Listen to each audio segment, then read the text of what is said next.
بسم الله الرحمن الرحیم. د علم النحو د دروسو په سلسله کې دا زمونږه 24 نمبر درس دی. دینه مخکې درس کې مونږه د فعل مضارع 14 صيغې دا په 3 حصو کې تقسیم کړي وي. نمبر 1 2 صيغې، نمبر 2 و صيغې او نمبر 3 5 صيغې. د 2 صيغو نه زمون مراد د فعل مضارع هغه صيغې وي چې د کومو په آخر کې نون د جمع مؤنث دی. نو د فعل مضارع دغه 2 صيغې دغه مبني دي. د همیشه د پاره به دغه 2 صيغې دا به مبني وي. د دین علاوه د فعل مضارع د 2 نور کم تقسیمونه مونږه ذکر کړیو. نو پاغې کې ټولې 12 صيغې دي. و صيغې هغه دي چې د هغې په آخر کې نون اعرابي ده، او 5 صيغې هغه دي چې د هغې په آخر کې نه نون اعرابي شته دی او نه په هغې کې ضمیر بارز شته دی، بلکې په هغې کې ضمیر هغه پټ وي. نو دا 12 صيغې دا معرب دي. په دې درس کې به مونږه د دې اعراب ذکر کوو. نو د فعل مضارع د اعرابو په لحاظ سره 4 قسمونه دي. د فعل مضارع د اعرابو په لحاظ سره 4 قسمونه دي. نمبر 1 د فعل مضارع هغه 5 صيغې چې هغه د ضمیر بارز او د نون اعرابي نه خالی دي. کله چې دا 5 صيغې صحیح وي نو تدې حالت رفعی به وي په ضمه لفظي سره، حالت نسبی به وي په فتحه لفظي سره، او حالت جزمی به وي په سکون یعنی جزم او غلغندی سره. د اعراب په لحاظ سره د فعل مضارع لومبی قسم دا دی چې د فعل مضارع هغه 5 صيغې چې هغه د ضمیر بارز او د نون اعرابي نه خالی دي. کله چې دا 5 صيغې دا صحیح وي نو تدې حالت رفعی به وي په ضمه لفظي سره، حالت نسبی به وي په فتحه لفظي سره، او حالت جزمی به وي په سکون سره. د حالت رفعی مثال دی: هو یضرب، هي تضرب،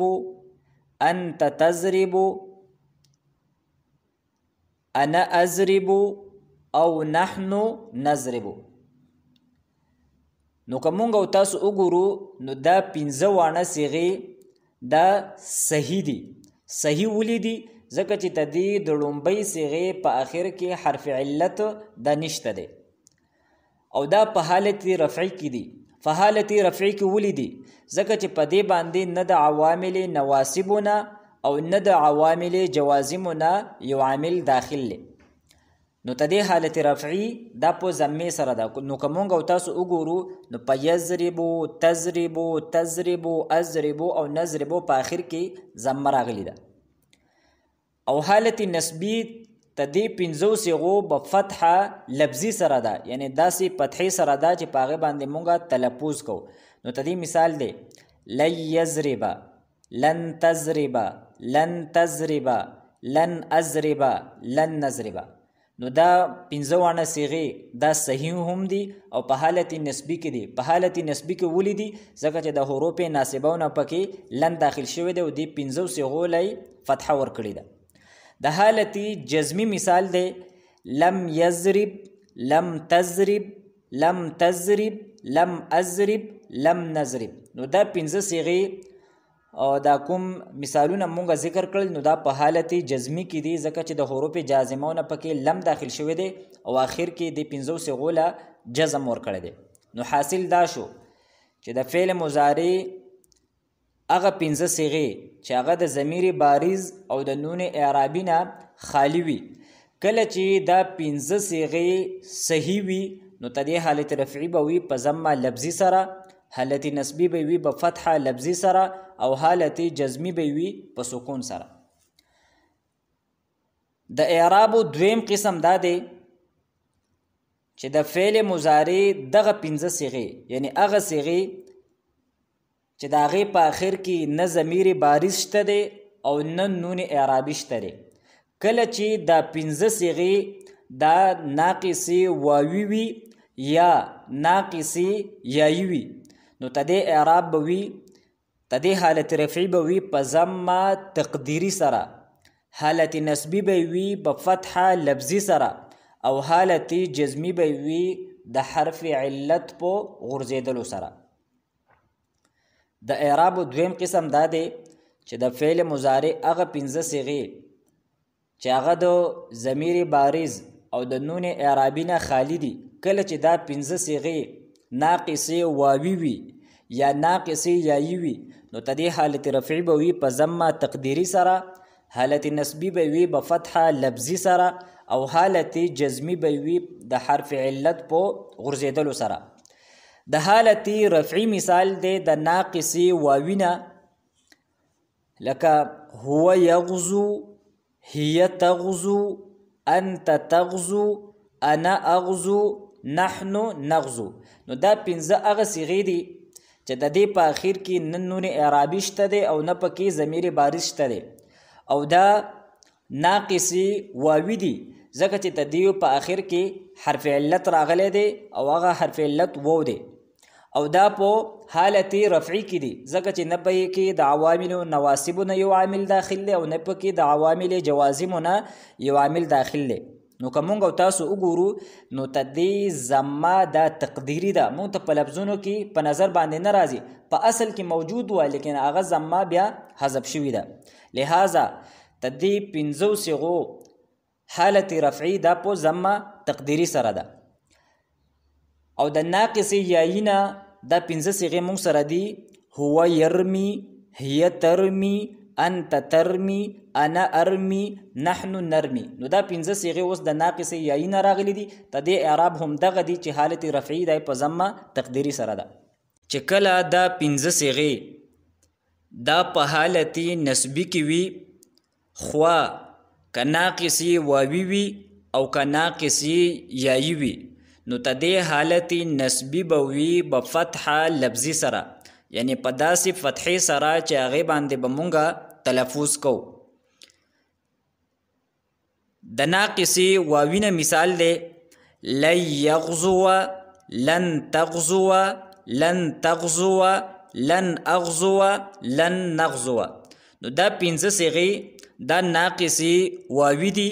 او په حالت نسبی کې دي ځکه چې د حروف ناسبهونه پکې په لن داخل شوی دی نو د دې اخر لی فتحه ورکړې ده.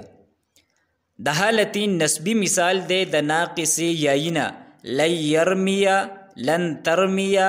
لن ترمیا، لن ارمیا او لن نرمیا. چې کله دا 15 صيغې په حالت جزمی کې وي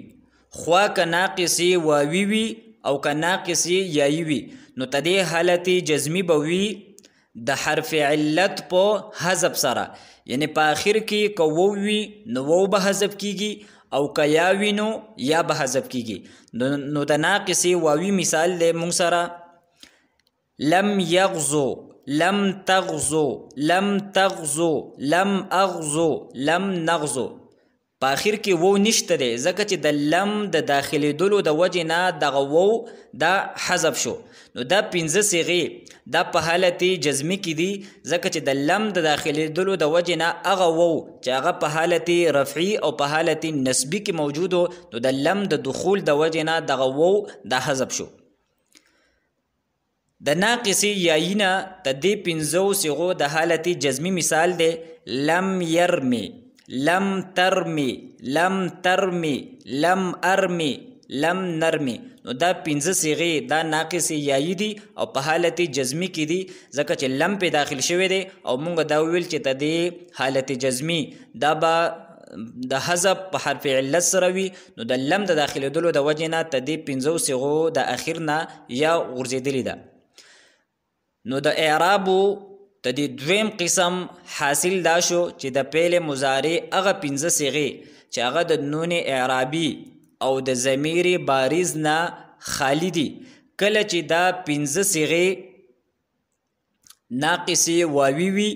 یا ناقصې یایي وي نو ته دې حالت رفعي به وي په ضمه تقدیري سره، حالت نسبی به وي په فتحه لفظي سره، او حالت جزمي به وي په حذف د حرف علت سره. د فعل مضارع د اعرابو دریم قسم دا دی چې د فعل مضارع دا 15 صیغې چې کله دا ناقصي الفي وي یعنی تدې د لومبۍ صیغې په اخر کې الف وي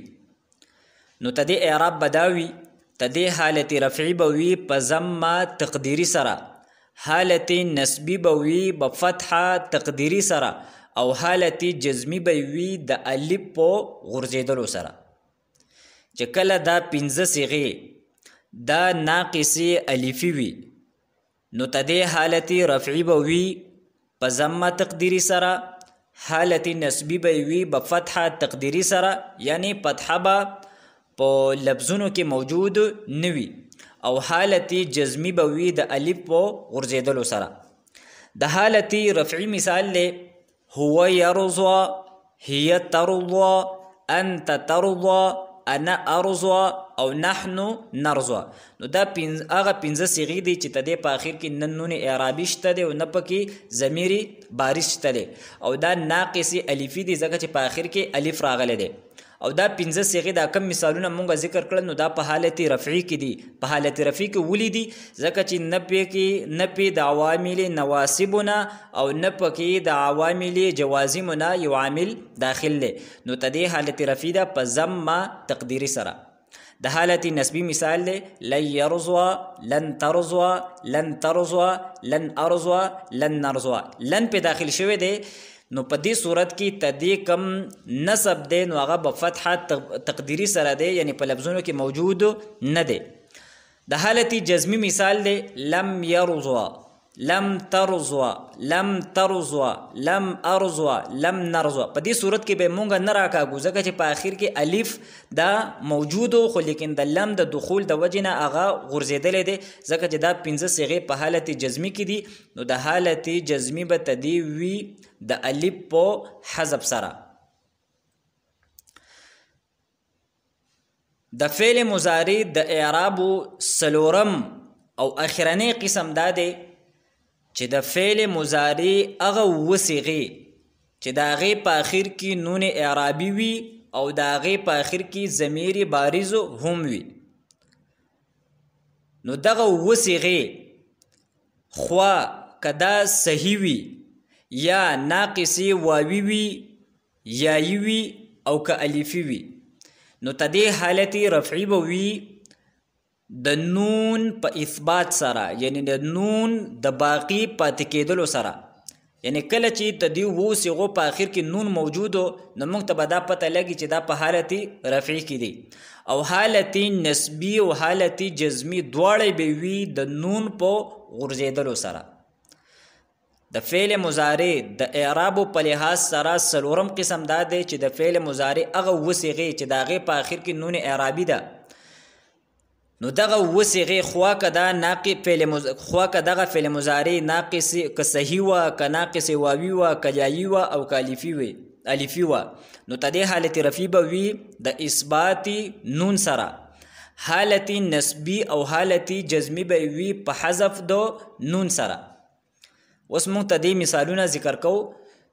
نو د حالت رفعي مثال دی د صحیح نه هما یضربانی، هما تضربانی، انتما تضربانی، انتما تضربانی، هم یضربون، انتم تضربون، او انت تضربون. نو دا مونږه دغه 9 صیغې ذکر کړي او دا صحیح دي، یعنی تدې په آخر کې حرف علت نشته دی، او دا په حالت رفعي کې دي ځکه چې نه پرې د عوامل نواسبونه او نه پرې د عوامل جوازمونه یو عامل داخل دی. نو که مونږ او تاسو وګورو نو تدې حالت رفعي دی د نون په اثبات سره، یعنی دغه نون اعرابي په آخر کې موجود ده. د ناقص یایي نه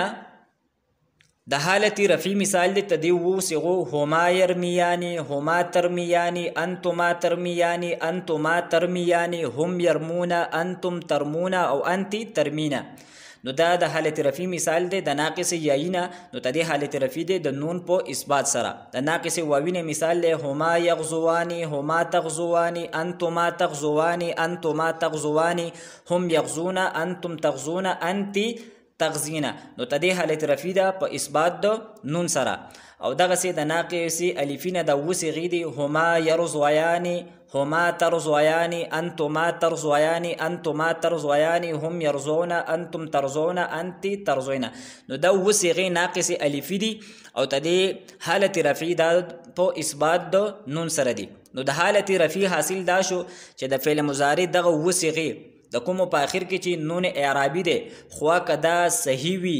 ک ناقص وي خوا ک وابي وي او ک یایی وي او کالفي وي نو تدې حالت رفی به وي په اثبات د نون سره او مونږ دا ویل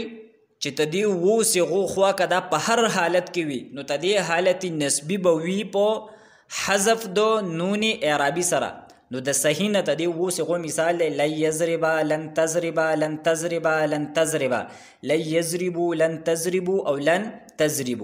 نو کومه او تاسو وګورو نو د لن د دخول د وجنه تدی د اخرنا نون حذف شوی دی او په عوامل نواسب کې په دې باندې لن داخل شوی دی د ناقص یایینه تدی وو صيغو مثال لن يرمي لن ترمي لن ترمي لن ترمي لن يرمو لن ترمو لن ترمی نو د لن د دخول د وجنه نون حذف شوی دی او دا د ناقص یایی مثالونه مونږ ذکر کړل د ناقص واوینه تدی وو صيغو مثال له لن يغزو لن تغزو لن تغزو لن تغزو لن يغزو لن تغزو او لن تغزي نو د لن د دخول د وجنه نون حذف شوی دی د ناقص الفی مثال له لن يرزو لن ترزو لن ترزو لن ترزو لن يرزو لن ترزو لن ترزو لن ترزوی نو د لن د داخلي دلو د وجنه د اخرنا نون حذف شوی دی نو د حالت نسبی حاصل دا شو چې د فعل مضارع د وسغه چې د دې په اخر کې نون اعرابي وي نو د لن د دخول د وجنه به تدې د اخرنا نون اعرابي د غرزي کې خوا کدا وسغه که صحیح وي او که ناقص وي حالت جزمی هم د حالت نسبی بشانته ده یعنی کله چې په دی وو صيغو باندې د حروف جوازم نه یو حرف داخل شي نو تدی وو صيغو د اخر نه با نون اعرابي د غرزيږي خوا کدا وو صيغه صحیح وي او که ناقص وي او بیا که په ناقص کې هر یو قسم وي نو د صحیح مثال ده لم يضرب لم تضرب لم تضرب لم تضرب لم يضرب لم تضرب او لم تضربي نو د لم د دخول د وجنه د اخرنا نون اعرابي غرزیدلی ده د ناقص یایی مثال ده لم يرمي لم ترمي لم ترمي لم ترمي لم يرمو لم ترمو لم ترمي نو د لم د وجنه نون حذف شوی دی د ناقص واوی مثال ده لم يغزو لم تغزو لم تغزو لم تغزو لم يغزو لم تغزو او لم تغزي د لم د دخول د وجنه نون حذف شوی دی د ناقص الفی مثال له لم يرزو لم ترزو لم ترزو لم ترزو لم يرزو لم ترزو لم ترزو نو د لم د دخول د وجنه نون حذف شوی دی او دا د ناقص الفی مثالونه شول نو د اعراب په لحاظ سره د فعل مضارع د سلورم قسم حاصل دا شو چې د فعل مضارع هغه وسغه چې د هغه په اخر کې نون اعرابي وي